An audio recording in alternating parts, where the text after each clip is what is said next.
Emmanuel Macron, accueilli comme une rockstar à l'université Sun Yat-sen de Canton. Sans doute l'image que l'Élysée souhaitera garder de ce déplacement en Chine. Mais sur le papier, le bilan du chef de l'État est plus mitigé. 3 jours de visite, d'échanges, avec une idée précise, pesée sur la résolution du conflit en Ukraine. Cette guerre, c'est une violation manifeste de notre droit international. C'est un pays qui décide de coloniser son voisin, de ne pas respecter les règles, de redéployer des armes, de l'envahir. Et elle vient perturber très profondément notre paix à tous, notre ordre international. La veille, Emmanuel Macron s'est entretenu avec Xi Jinping. Le chef de l'État français a enjoint son homologue chinois à user de son influence pour ramener, selon lui, la Russie à la raison vis-à-vis de l'Ukraine.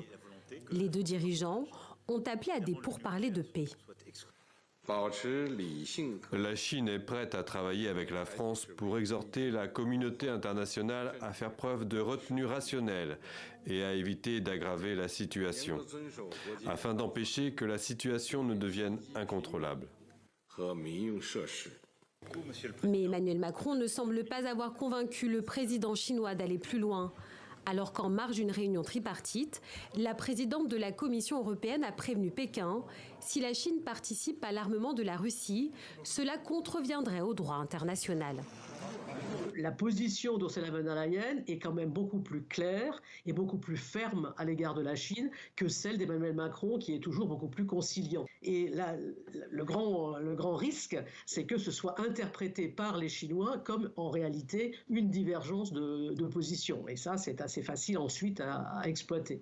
Emmanuel Macron quitte donc Pékin sans avoir réussi à faire évoluer la position chinoise sur la guerre en Ukraine. Durant ces 3 jours, il a aussi été question d'économie. Près de 80 personnalités ont accompagné le chef de l'État avec des contrats à la clé, notamment pour Airbus, qui devrait doubler sa capacité de production en Chine.